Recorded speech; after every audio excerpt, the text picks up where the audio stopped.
성도 여러분 안녕하세요. 오늘도 말씀의 은혜로 승리하는 저와 여러분 되길 주님의 이름으로 축원드립니다. 우리 계속해서 누가복음 여행 떠나고 있어요. 어제의 내용을 기억해 볼게요. 어제는 우리가 21장의 전반부를 함께 살펴보았습니다. 이제 십자가로 가는 길이고 또 논쟁과 이제는 교훈을 알려주시는, 특별히 마지막 때에 대한 교훈을 알려주시는 주님의 모습을 살펴보았습니다. 먼저 과부의 두 렙돈의 헌금을 칭찬하시는 예수님을 통해 우리 주님은 금액, 이거 우리가 얼마를 냈느냐, 그런 금액이 아니, 물질이 아니라 상황, 그가 처해 있는 상황에서 얼마나 그의 마음을 드리는가, 또 완전한 헌신을 보시는 그런 주님의 모습, 그것들을 귀히 여기시고 칭찬하시고 인정하시는 그 주님의 모습을 보며 우리도 많은 돈으로 때우려고 하기보단 우리의 진심, 우리의 삶을 드리는, 우리의 삶의 라이프 스타일을 하나님께 맞추는 그런 삶을 살아야 된다라는 것들을 함께 나눴습니다. 두 번째는 이제 그런 예루살렘 성전의 멸망을 예언하시는 주님의 모습도 볼 수 있습니다. 이 제자들 중에 몇몇이 이 예루살렘의 어떤 미령, 즉 아름다움과 또 엄청나게 웅장함을 보고 예수님 앞에 자랑스럽게 그 성전에 대해서 이야기를 했더니 예수님 뭐라 그러느냐, 이 성전이 곧 돌 위에 돌 하나도 남기지 않고 다 무너질 거다 라고 충격적인 말씀을 하시는 거예요. 즉 더 이상 구조물로서의 예루살렘 성전은 하나님께 의미가 없어졌다라는 것이죠. 이 주후 한 70년경에 그래서 로마로 인해 완전히 정말 예루살렘 성전이 무너집니다. 그런 역사들이 있어요. 즉 이제는 이 건물로서의 성전이 아니라 마음의 성전의 시대다. 그러니 우리의 마음은 성전으로서 준비가 되어 있는가, 정말 주님을 모신 성전으로서 살아가고 있는가 되돌아보자 라고 하는 메시지도 우리가 함께 나눴고요. 또 마지막 세 번째로는 마지막 때의 징조와 환난을 대하는 제자와 성도들의 자세에 대해서 말씀하시는 주님에 대해 나눴습니다. 네 가지 징조를 말씀하시죠. 내가 그리스도다 라고 이야기하는 거짓 그리스도인들, 즉 미혹, 또 전쟁, 그리고 기근과 질병, 요새로 치면 팬데믹과 기후 이변 이런 거라고 할 수 있고, 마지막 네 번째 그리스도인들을 향한 박해와 환난이다 라고 할 수 있습니다. 특별히 이 마지막 때가 가까우면 가까울수록 그리스도인들에게 박해와 환난이 심해질 텐데, 그때 주님은 그런 박해와 환난을 그저 인내하라고 하지 않으십니다. 두 가지 솔루션, 두 가지 처방전을 주시는데, 첫 번째, 주님이 이 박해와 환난 가운데서도 우리에게 지혜, 구변, 즉 할 말을 알려주셔서 우리가 변명하지 않아도 주님의 은혜와 또 지혜로 잘 감당할 수 있도록 해주시고, 두 번째는 뭐냐, 우리를 머리털 하나 상하지 않도록 보호하여 주신다. 그러니 너희들 이 믿음을 가지고 인내로 구원을 얻어라 라고 하시는 주님의 은혜, 이런 주님을 붙들고 우리도 이 환난과 예수를 믿기 어려운 이 시대 가운데서도 이 주님이 주신 지혜로, 또 머리털 하나 상하지 않게 하신 주님의 보호하심을 의지하며 우리가 승리하며 나아가자 라고 했던 게 어제 우리 누가복음 21장의 전반부의 내용이었습니다. 오늘은 거기에 이어서요, 누가복음 21-2의 시간입니다. 인자의 십자가 순환과 부활 여섯 번째 시간이고요. 분량은 21장의 우리 후반부 20절에서 38절까지 우리가 함께 보도록 하겠습니다. 오늘 이 말씀의 제목을 짓자면 말씀과 기도로 살아낼 마지막 때 신앙인의 삶이라고 했습니다. 이 마지막 때 신앙인들은 뭐와 뭐로 살아야 되냐면 말씀과 기도로 살아야 한다 라고 하는 것이에요. 자, 그럼 오늘 이 부분에 대한 우리 맥 두 가지를 짚어보면서 이 맥을 따라 내용과 주안점을 들어가 보도록 할게요. 자, 먼저 첫 번째, 오늘 우리 그리스도인들에게 마지막 종말, 예수님의 재림의 때는 어떤 때가 될지, 그리고 그 마지막 때에 대해 어떻게 분별해야 될지를 오늘 주님의 말씀과 교훈을 통해서 한번 살펴보았으면 좋겠습니다. 자, 두 번째, 예수님께서 이 마지막 때에 성도들이 어떠한 자세를 가지고 살아가야 할지 시청각적으로 먼저 본을 보여주셨거든요. 그 본을 따라 우리도 순종할 제목을 이 말씀 가운데 찾아보는, 그래서 마지막 때 우리도 승리하는 그런 말씀의 시간 되는 이런 맥을 가지고 우리 이 두 가지 맥을 짚으면서 오늘 내용과 주안점을 들어가 보도록 하겠습니다. 먼저 우리 내용을 살펴볼게요. 21장, 우리 누가복음 21장 후반부는요, 십자가로 가는 길 여섯 번째고 논쟁과 교훈의 날 두 번째 시간입니다. 제일 먼저 예루살렘의 종말과 예루살렘의 멸망과 또 종말에 대해서 다시 한번 예언하시는 예수님의 모습을 볼 수 있어요. 예루살렘이 군대에게 포위당하는 것을 보거든 그 도성의 파멸이 가까워온 줄 알아라. 그때 유대에 있는 사람들은 산으로 도망하고 그 도성 안에 있는 사람들은 거기에서 빠져나가고 산골에 있는 사람들은 그 성 안으로 들어가지 말아라. 그때가 기록된 모든 말씀이 이루어질 징벌의 날들이기 때문이다. 이건 첫 번째, 이제 주후 70년 예수님이 십자가에 달려 죽으시고 부활하시고 승천하시고 난 이후에 30년이 더 지나고 나면 정말로 이런 예수님의 예언처럼 로마의 티투스 장군이 이 로마의 군인을 다 몰고 와서 예루살렘과 예루살렘 성전을 완전히 멸망시키는 일이 일어나는 걸 첫 번째로 예언한 것이지만, 더 넓은 의미에서 두 번째는 이 세상의 마지막, 정말로 종말과 예수님의 재림이 있을 때 그때를 예언하는 말씀이기도 해요. 자, 그리고 그에 대해 예수님이 이렇게 말합니다. 그날에는 아기 벤 여자들과 젖먹이가 딸린 여자들은 화가 있다. 땅에는 큰 재난이 닥치겠고 이 백성에게는 무서운 진노가 내릴 것이다. 그들은 칼날에 쓰러지고 뭇 이방 나라의 포로로 잡혀갈 것이요 예루살렘은 이방 사람들의 때가 차기까지 이방 사람들에게 짓밟힐 것이다. 그리고 해와 달과 별들에서 징조들이 나타나고 땅에서는 민족들이 바다와 파도의 성난 소리 때문에 어쩔 줄을 몰라 괴로워할 것이다. 사람들은 세상에 닥쳐올 일들을 예상하고 무서워서 기절할 것이다. 하늘의 세력들이 흔들릴 것이기 때문이다. 그때 사람들은 인자가 큰 권능과 영광을 띠고 구름을 타고 오는 것을 볼 것이다. 이런 일이 일어나기 시작하거든 일어서서 너희의 머리를 들어라. 너희의 구원이 가까워지고 있기 때문이다. 라고 하시는 거죠. 즉 이런 정말로 이 예루살렘 성벽이 멸망하든 온 세상이 멸망한 이 재림의 그때에는 너희들이 도망가라. 산에 있고 도망가라. 신속하게 도망가라. 라고 하는 거지. 그리고 그때 예수님이 구름 타시고 영광의 나팔 소리와 함께 이 땅에 다시 오실 것이다. 그때 너희에게 구원이 가까워지고 있다. 라고 말씀하시는 거예요. 이 무시무시하면서도 한편으로 예수님의 재림이 임하는 영광이 있을 그때의 모습을 우리가 이따가 주안점에서 어떤 의미들이 있는가 한번 살펴보도록 할게요. 자, 그리고 난 이후에 예수님은 무화과 나무의 교훈을 통해 시대를 분별하라 라고 하는 메시지를 전해주십니다. 내용은 이래요. 예수께서 그들에게 비유를 하나 말씀하셨다. 무화과 나무와 모든 나무를 보아라. 잎이 돋으면 너희는 스스로 보고서 여름이 벌써 가까이 온 줄을 안다. 이와 같이 너희도 이런 일들이 일어나는 것을 보거든 하나님의 나라가 가까이 온 줄로 알아라. 내가 진정으로 너희에게 말한다. 이 세대가 끝나기 전에 이 모든 일이 다 일어날 것이다. 하늘과 땅은 없어질지라도 내 말은 절대로 없어지지 않을 것이다. 즉 이런 징조, 어제도 말했지만 전쟁과 미혹과 기근과 기후이변과 재앙과 그리고 성도에 대한 박해가 일어나는 이런 징조들을 봤을 때 마치 무화과 나무가 펴서 너희들이 여름이라는 걸 알듯이 너희도 이런 징조를 통해 마지막 때가 가까웠구나 라는 것들을 깨달아라. 그리고 다 없어지 세상을 의지하지 말고 영원히 없어지지 않을 하나님의 말씀만 의지해라. 끝까지 그 말씀만 붙들어라 라고 하시는 주님의 가르침을 볼 수 있고요. 이것도 이따가 이후에 주안점에서 더 깊이 나눠보도록 할게요. 자, 오늘 마지막으로 예수님은 그렇게 종말을 맞이하는 성도의 자세와 또 예수님이 그런 자세를 어떻게 살아야 할지를 시청각적으로 보여주는 말씀과 기도의 사역을 보여주시면서 오늘 누가복음 21장이 마무리됩니다. 먼저 종말을 맞이하는 성도의 자세예요. 너희는 스스로 조심해서 방탕과 술 취함과 세상살이의 걱정으로 너희의 마음이 짓눌리지 않게 하고 또한 그날이 덫과 같이 너희에게 닥치지 않게 하여라. 그날은 온 땅에 사는 모든 사람에게 닥칠 것이다. 그러니 너희는 앞으로 일어날 이 모든 일을 능히 피하고 또 인자 앞에 설 수 있도록 기도하면서 늘 깨어 있어라 라고 하는 거예요. 술 취하고 방탕하지 말고 그리고 기도함으로 깨어 있어라 말씀하시는 거죠. 자, 예수님이 이렇게 제자들에게 말씀으로만 가르쳐주지 않고 본인이 본을 보여주십니다. 즉 예수님의 말씀과 기도 사역을 자기가 십자가에 달려 죽기 얼마 직전까지도 계속해서 보여주시는 거예요. 예수께서는 낮에는 성전에서 가르치시고 밤에는 나와서 올리브 감람산이라고 하는 산에서 지내셨다. 그런데 모든 백성이 그의 말씀을 들으려고 이른 아침부터 성전으로 모여들었다 라고 하시면서, 여러분 감람산에서 여기 쉬셨다라고 하지만 감람산은 예수님이 대표적으로 기도하셨던 데예요.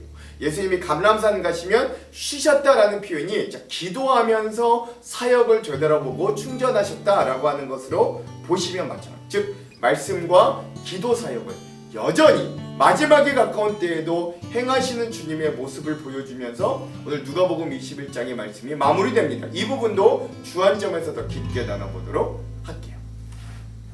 자, 그럼 오늘 이 부분 누가복음 21장 후반부의 핵심 구절을 살펴볼게요. 두 군데입니다.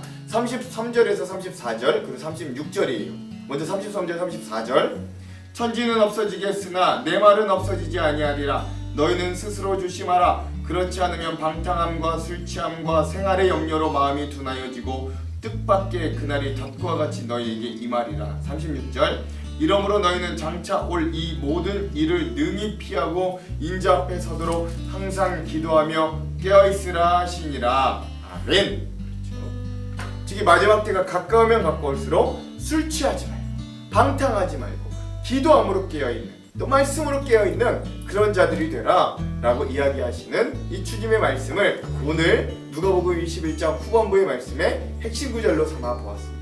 자, 그럼 이 부분에 대한 주안점 세 가지를 함께 나누고 오늘 말씀을 읽어볼게요. 첫 번째, 오늘 우리가 읽을 이 누가복음 21장의 후반부에서는 먼저 예루살렘의 멸망을 빗대어 세상의 종말에 대한 예수님의 예언, 말씀이 등장합니다. 20절에서 21절.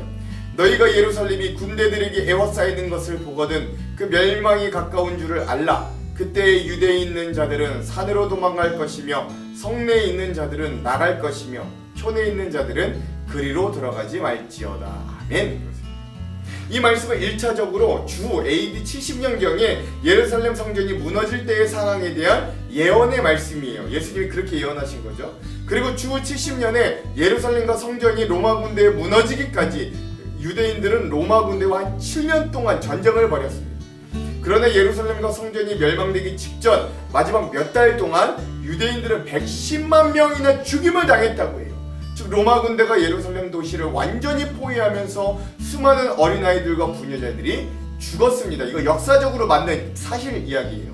그래서 예수님은 이 멸망에 대해 이렇게 평가하시는 거예요. 22절.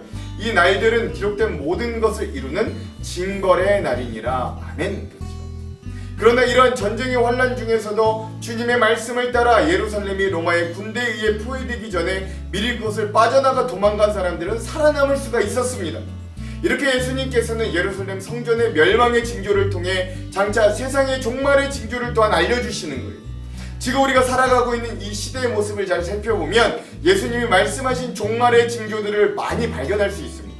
그러나 세상의 종말의 때를 우리는 정확히 알 수는 없어요. 주님께서 우리 인간의 어리석음과 나태함을 아시고 세상 마지막 날을 우리에게 비밀로 하셨습니다. 또한 세상 마지막 날이 언제인지 모르지만 그날이 오늘 밤이 될 수도 있고 내일이 될 수도 있는 거예요. 그러니 주님께서 우리에게 세상 마지막 날을 알려주시지 않고 징조들만을 말씀하신 이유도 그날이 언제인 줄은 모르지만 오늘이나 내일이 될 수 있다는 심정으로 매일매일을 살아라 라고 하는 이유인 거죠. 그 마지막 때의 상황은 이렇습니다. 23절에 보면 악이 벤 자들과 젖먹이는 자들에게 화가 있고요. 또 24절에 보면 미래가 창창하다고 생각하는 이들의 미래가 없어지는 날이 종말이에요. 또 백성들은 칼날에 죽임을 당하고 이방인에게 사로잡히고 밟힙니다. 그리고 22절 이제까지 삶이 한순간의 죽음, 사로잡힘, 밟힘으로 사라져버린 날이 종말이고요. 예수님은 이 예루살렘에 임할 이 같은 날을 징벌의 날이다 라고까지 명명하시는 거예요. 그리고 이 징벌과 환란과 멸망은 예루살렘을 넘어 온 세상으로 퍼져가게 됩니다. 그리고 사람들이 혼란과 공고함에 빠지고요. 이게 25절. 앞으로 일어날 일들은 무서워 기절할 정도로 감당할 수 없을 때가 올 거예요. 26절. 그런데 이러한 징벌과 동시에 신비한 사건이 일어나는데 그게 곧 인자 예수님이 구름을 타고 능력과 큰 영광으로 이 땅에 다시 오신다는 것입니다. 이게 28절의 말씀입니다. 즉 이렇듯 이러한 이 종말 마지막 때의 현상은 이러하지만 어제 마지막 때가 가까울수록 그리스도인들에게 박해와 환란이 다가온다는 것을 알려주셨습니다만 예수님이 최종적으로 그리스도인들의 종말인 예수님의 재림은 그렇게 따라가고자 했던 예수님을 만나는 감격의 날이 될 것이다 라고 하는 것이죠. 단 그렇지 않는 자들, 즉 믿음으로 서지 않고 끝까지 예수님을 부인했던 자들에게는 예수님이 다시 오시는 그날이 무서운 심판의 날이 될 겁니다. 즉 이 양면이 있는 거예요. 그러므로 종말의 때에 감격하는 그 사람은 바로 그리스도인들인 겁니다. 예수님을 믿는다는 건 우리에게 이런 종말이 있음을 믿는 것과 같습니다. 천년만년 살 것이라고 생각하며 오늘을 내 마음대로 살아가는 것이 아니라 때에 관한 권한은 오직 하나님께만 있음을 믿으며 오늘 내 인생이 마지막 날이 되어도 부끄럽지 않을 하루를 살아가는 게 오늘 그리스도인들의 진정한 삶이에요. 어떤 시대 어떤 상황에서도 영원하신 예수님의 말씀을 따라 살아갈 힘이 바로 여기에 나오는 겁니다. 그러므로 오늘 하루도 구름 타고 오실 큰 영광으로 오실 예수님을 따라가며 기다리는 삶을 사는 힘있고 소망 넘치는 하루가 되시기를 먼저 간절히 소망합니다. 두 번째, 오늘 우리가 두 번째로 살펴볼 내용은 때를 분별하라는 예수님의 무화과나무 비유의 가르침이에요. 29절, 이 비유를 이르시되 무화과나무와 모든 나무를 보라. 아멘. 다른 복음서에서는 무화과나무를 통해 시대를 분별하라 라고 하지만 이 누가복음에서는 무화과나무와 더불어 모든 나무를 보라 라고 말씀합니다. 이건 누가복음이 무화과나무가 생소한 이방인들에게 쓰여졌던 책이었기 때문에 이 이방인들을 향한 배려, 즉 무화과나무뿐만 아니라 모든 나무를 통해 이 계절의 바뀜을 살펴라 라고 하는 배려이기도 한 거죠. 예수님께서 이렇게 무화과나무나 모든 나무의 비유를 들어 말씀하시는 이유는 이스라엘의 여름은 예고 없이 갑자기 찾아오기 때문에 그래요. 요즘 우리나라 날씨도 기상이유로 인해 그렇게 변해가는 것 같긴 합니다만 이 당시 이스라엘의 날씨는 봄이 아주 짧았다고 합니다. 겨울이 지나고 잠깐 봄이 온 것 같은데 어느새 여름이 시작되는 겁니다. 겨울이 오다가 봄이 온 것 같은데 갑자기 날씨가 더워지기 시작합니다. 그런데 이 갑작스러운 더위가 올 것을 알아보는 방법이 있어요. 그건 무화과나무 가지가 연하여지고 잎사귀가 나오기 시작하면 곧바로 뜨거운 여름이 오겠구나 알 수 있다라는 거예요. 30절에서 31절, 싹이 나면 너희가 보고 여름이 가까운 줄을 자연히 아나니 이와 같이 너희가 이런 일이 일어나는 것을 보거든 하나님의 나라가 가까이 온 줄 알라. 아멘. 예수님이 이와 같이 자연의 변화로 계절의 변화를 감지할 수 있듯이 이런 일이 일어나는 것을 보면 하나님의 나라가 가까이 왔음을 알아야 한다고 말씀하시는 거예요.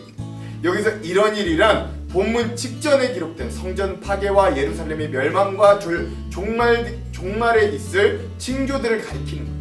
마찬가지로 주님이 이 세상에 다시 오시는 때도 예고 없이 오시지만 주님이 재림하시기 전에 징조와 조짐들이 있음을 알고 마음을 준비하며 항상 깨어있어야 함을 알려주시는 겁니다. 그리고 예수님은 그 마지막 때에 대해 말씀하신 모든 일들이 성취되실 것을 선언하시고 영원한 기준이 될 하나님의 말씀을 다시 한번 명확하게 붙들 것을 당부합니다. 32절에 33절, 내가 진실로 너희에게 말하노니 이 세대가 지나가기 전에 모든 일이 다 이루어지리라. 천지는 없어지겠으나 내 말은 없어지지 아니하리라. 아멘.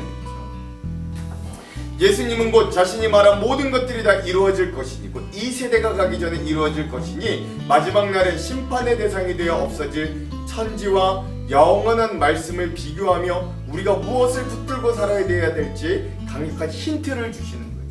즉 사라질 천지와 영원한 말씀을 대조하여 우리에게 보여주시는 거예요. 사람의 시선에서 천지에 없어지면 상상조차 쉽지 않은 겁니다. 우리도 매일 예수님의 재림, 종말을 이야기하지만 이 땅이 사라진다는 건 잘 상상이 안 가잖아요.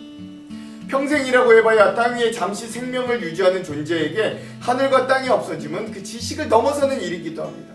반면 하나님의 시선에서 천지의 소멸은 그리 대단한 일도 불가능한 일도 아닌 거예요.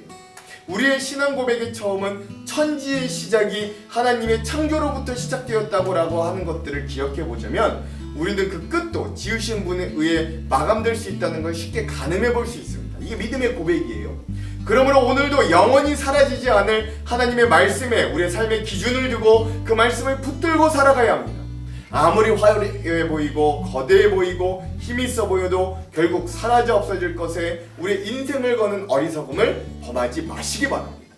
영원히 사라지지 않을 하나님의 말씀을 붙들며 오늘 이 땅에서 천국을 준비하며 살아내는 우리 모두 되기를 간절히 소망합니다. 자, 마지막 세 번째, 마지막으로 이러한 마지막 징조와 재림을 기다리는 사람들에게 예수님은 삶 가운데서 어떤 자세와 태도들을 가져야 하는가로 말씀을 하시며 마무리를 하시는 거예요. 34절, 너희는 스스로 조심하라. 그렇지 않으면 방탕함과 술취함과 생활의 염려로 마음이 둔하여지고 뜻밖의 그날이 덫과 같이 너희에게 임하리라. 아멘.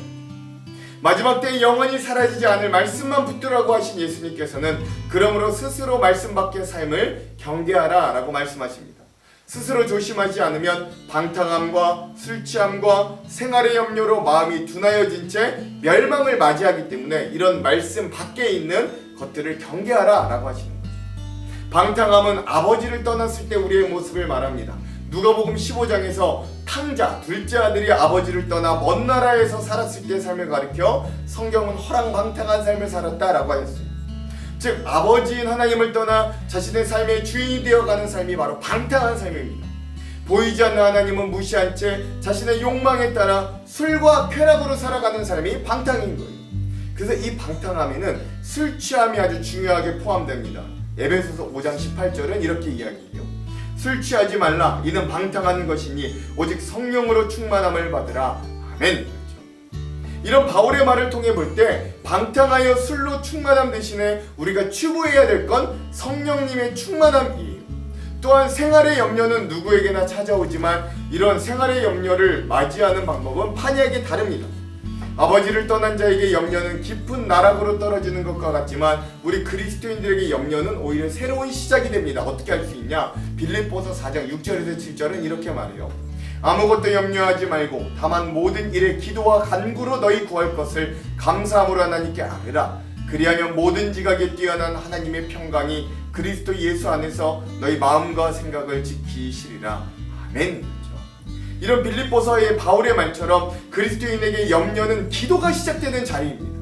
무엇보다 아버지 하나님께서는 기도하는 자에게 성령을 주신다고 누가복음 11장 13절 기도하는 자에게 가장 좋은 것, 즉 성령을 주신다고 약속해 주셨어요. 즉 성령 충만함으로 연결되는 통로는 다름 아닌 기도입니다. 우리의 삶을 방탕과 술취함과 생활의 염려에서 건져 올려 스스로 조심하게 하는 건 우리의 작심삼일의 의지가 아니라 전능하신 하나님께 의탁하며 기도하는 것뿐입니다. 예수님은 스스로 조심하여 살아갈 삶의 핵심이 바로 기도하며 깨어있는 것이라고 이렇게 다시 한번 못 박아 말씀하십니다. 36절 이러므로 너희는 장차올 이 모든 일을 능히 피하고 인자 앞에 서도록 항상 기도하며 깨어있으라 하시니라. 아멘.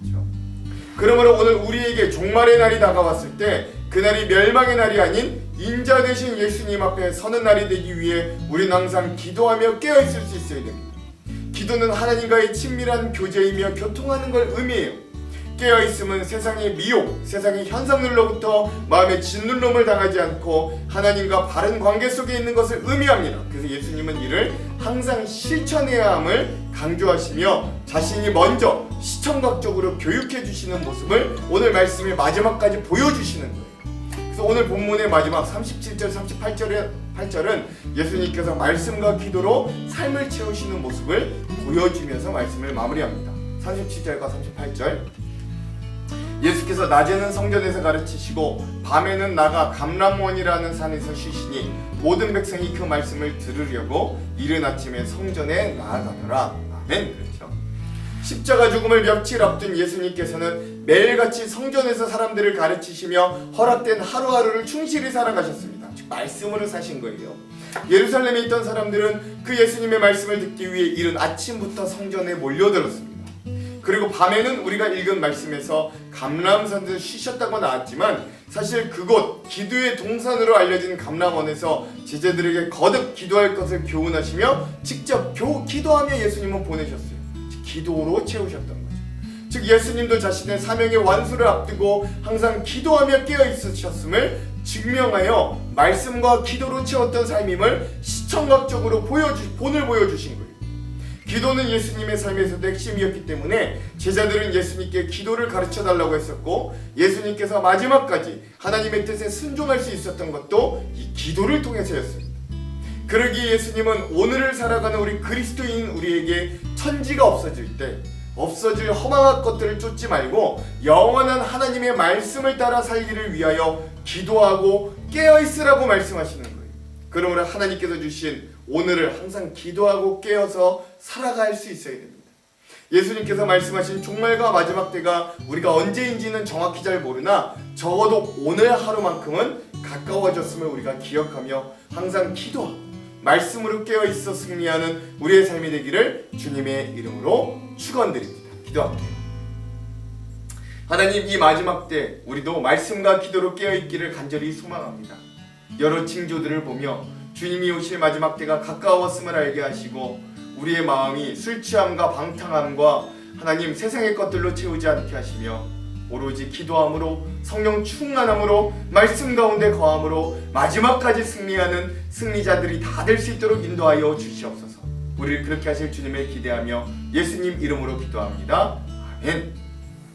그럼 사랑하는 성도 여러분, 오늘 하루도 말씀으로 승리하십시오. 사랑하고 축복합니다. 화이팅!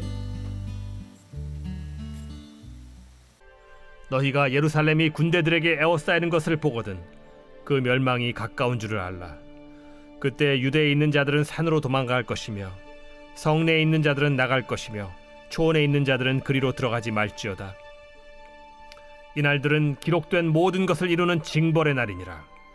그날에는 아이 벤 자들과 젖먹이는 자들에게 화가 있으리니 이는 땅에 큰 환난과 이 백성에게 진노가 있겠음이로다. 그들이 칼날에 죽임을 당하며 모든 이방에 사로잡혀 가겠고 예루살렘은 이방인의 때가 차기까지 이방인들에게 밟히리라. 1월 성신에는 징조가 있겠고 땅에서는 민족들이 바다와 파도의 성난 소리로 인하여 혼란한 중에 곤고하리라. 사람들이 세상에 임할 일을 생각하고 무서워하므로 기절하리니 이는 하늘의 권능들이 흔들리겠음이라. 그때 사람들이 인자가 구름을 타고 능력과 큰 영광으로 오는 것을 보리라. 이런 일이 되기를 시작하거든 일어나 머리를 들라. 너희 속량이 가까워왔느니라. 이에 비유로 이르시되 무화과 나무와 모든 나무를 보라. 싹이 나면 너희가 보고 여름이 가까운 줄을 자연히 아나니 이와 같이 너희가 이런 일이 일어나는 것을 보거든 하나님의 나라가 가까이 온 줄을 알라. 내가 진실로 너희에게 말하노니 이 세대가 지나가기 전에 모든 일이 다 이루어지리라. 천지는 없어지겠으나 내 말은 없어지지 아니하리라. 너희는 스스로 조심하라. 그렇지 않으면 방탕함과 술 취함과 생활의 염려로 마음이 둔하여지고 뜻밖의 그날이 덫과 같이 너희에게 임하리라. 이날은 온 지구상에 거하는 모든 사람에게 임하리라. 이러므로 너희는 장차 올 이 모든 일을 능히 피하고 인자 앞에 서도록 항상 기도하며 깨어있으라. 예수께서 낮에는 성전에서 가르치시고 밤에는 나가 감람원이라 하는 산에서 쉬시니 모든 백성이 그 말씀을 들으려고 이른 아침에 성전에 나아가더라.